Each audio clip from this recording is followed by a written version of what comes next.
Olá, povo de Deus, cronograma Bíblia todo dia, Lucas, capítulo 3, hoje. Um capítulo que não é tão extenso, tem apenas 38 versículos, então hoje nós temos todo esse capítulo para ler e ouvir um pouquinho a respeito dele em forma de estudo. Vamos ver aqui sobre João Batista, que prepara o caminho. Vocês perceberam que em todos os evangelhos, João Batista ele é mencionado, olha aqui no versículo 3, como alguém que percorreu toda a região próxima ao Jordão, pregando um batismo de arrependimento para o perdão dos pecados.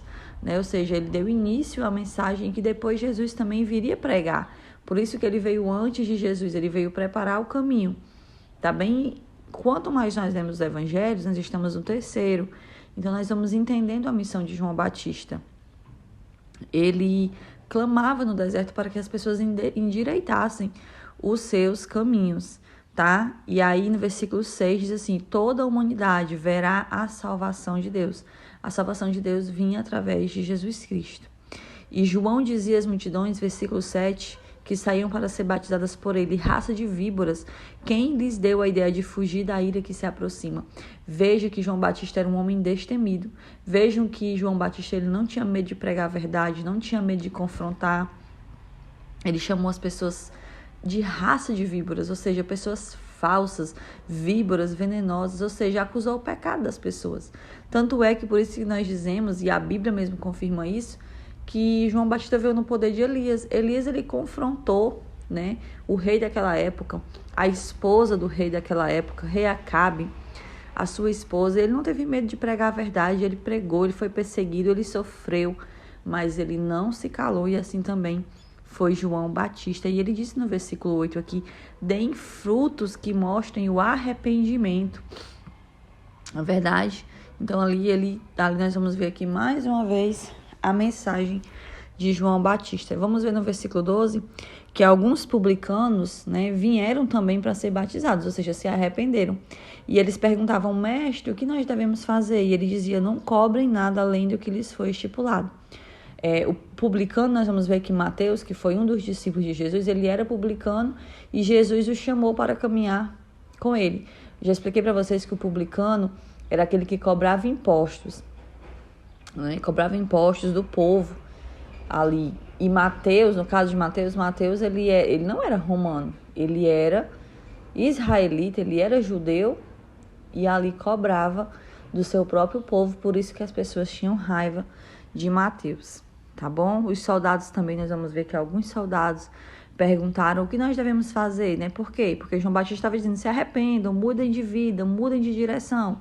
E aí ele respondeu. Para cada um que perguntou, ele falou a raiz do problema. Qual era o maior erro ali dos soldados, aparentemente? Eram praticar a extorsão, Acusavam as pessoas falsamente, abusavam da autoridade que tinham, E aí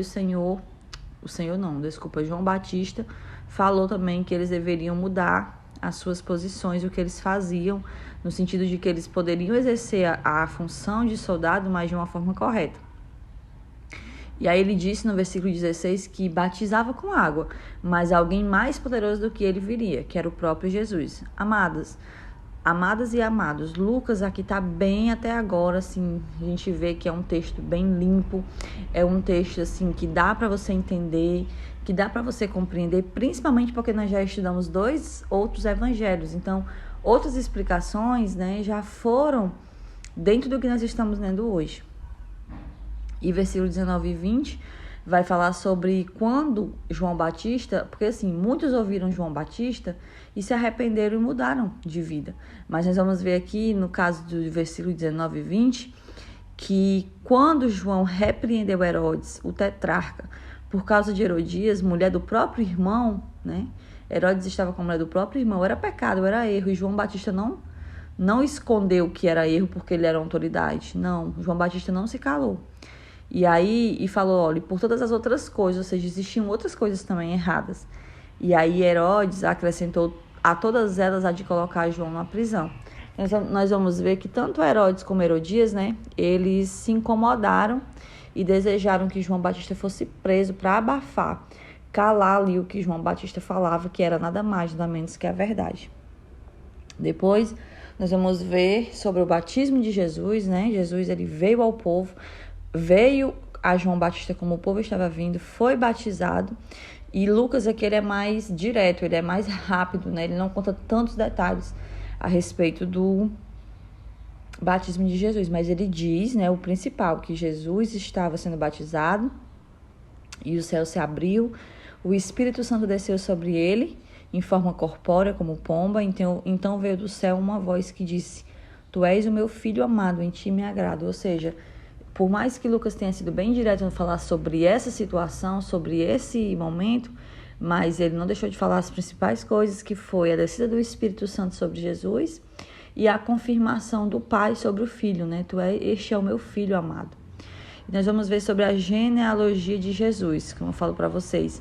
Não pulem essa parte, leiam essa parte, porque parece muito nome, parece muito bagunçado isso daqui, mas tudo que está na Bíblia está por uma causa, nada aqui é colocado em vão. Neste caso, nós vamos ver que o Senhor Jesus, como homem que veio à terra, tendo uma família terrena, tendo uma mãe, teve um nascimento virginal, ele tinha seus antepassados. E é importante nós entendermos os antepassados de Jesus. Por isso que as pessoas perguntam: por que Jesus, filho de Davi? Né? Por quê? Porque Jesus, na genealogia ali, ele tinha parte com Davi. Então a gente só descobre isso quando a gente lê a genealogia. Tá bom? Então é isso, meus amados irmãos. Deus abençoe vocês e até amanhã, se Deus quiser.